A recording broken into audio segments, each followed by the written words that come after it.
Hi friends, welcome to Story Buds. ভারতের পাহাড়ে অবস্থিত একটি মনোরম গ্রামে একটি পুরানো রেললাইন চলে গেছে, সেটি রহস্য এবং ভয়ে আচ্ছন্ন। গ্রামবাসীরা বিশ্বাস করে যে রেলপথটি ভুতুড়ে, বিশেষ করে সেই অংশ যেখানে লোকেরা দাবি করে যে বহু বছর আগে অদৃশ্য হয়ে যাওয়া এক মহিলার ভূত দেখতে পেয়েছে। একজন সহৃদয় মধ্যবয়সী রেলকর্মী, যিনি সারা জীবন গ্রামেই বসবাস করেছেন। তার স্ত্রী মীরার স্মৃতিতে আচ্ছন্ন, যিনি এক ঝড়ের রাতে নিখোঁজ হয়েছিলেন। স্টেশন মাস্টার, একজন অদ্ভুত এবং সম্পদশালী ব্যক্তি যিনি সবচেয়ে একগুঁয়ে দাগ পরিষ্কার করার এবং তার কাজের মাধ্যমে লুকানো সত্য উন্মোচন করার ক্ষমতার জন্য পরিচিত। সুরেশের স্ত্রী, যার আত্মা রেল লাইনকে তাড়া করে বলে মনে করা হয়, তিনি রহস্যময় পরিস্থিতিতে অদৃশ্য হয়ে গেলেন এবং তার ভাগ্য একটি রহস্য রয়ে গেছে। এখন তার প্রাক্তন আত্মার একটি ছায়া গ্রামের গুজবে জর্জরিত যে তার প্রিয় স্ত্রী মীরা রেল লাইনে ঝাঁপ দিয়েছে।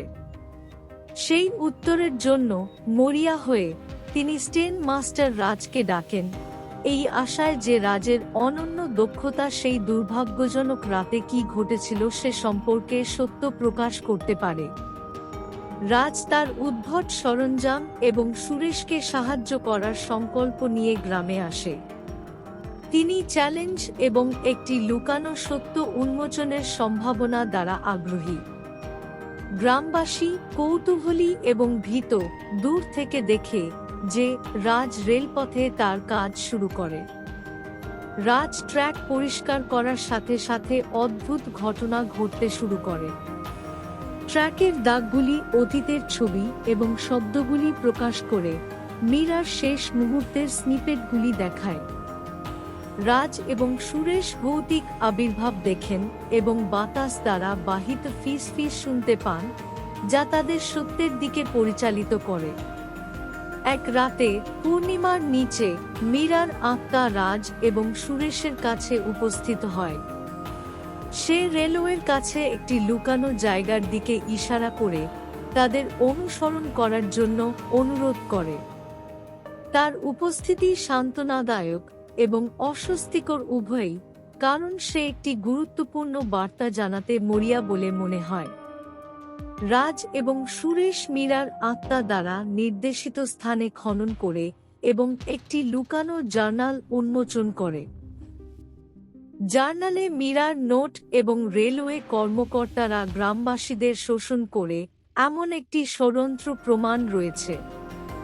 মীরা দুর্নীতি আবিষ্কার করেছিল এবং এটি প্রকাশ করার পরিকল্পনা করেছিল, কিন্তু অভিনয় করার আগেই তাকে চুপ করে দেওয়া হয়েছিল।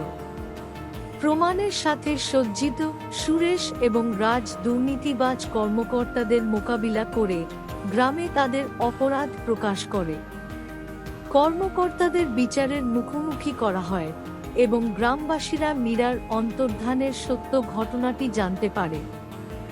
সত্য প্রকাশের সাথে সাথে মীরার আত্মা শান্তি খুঁজে পায় এবং অদৃশ্য হয়ে যায়, সুরেশকে বন্ধ করার অনুভূতি নিয়ে চলে যায়। ভুতুড়ে রেল লাইনটি তার নৃশংস উপস্থিতি থেকে পরিষ্কার করা হয় এবং গ্রামটি নিরাময় শুরু করে। রাজ সুরেশকে বিদায় জানায়, তার পরবর্তী অ্যাডভেঞ্চারে এগিয়ে যায়।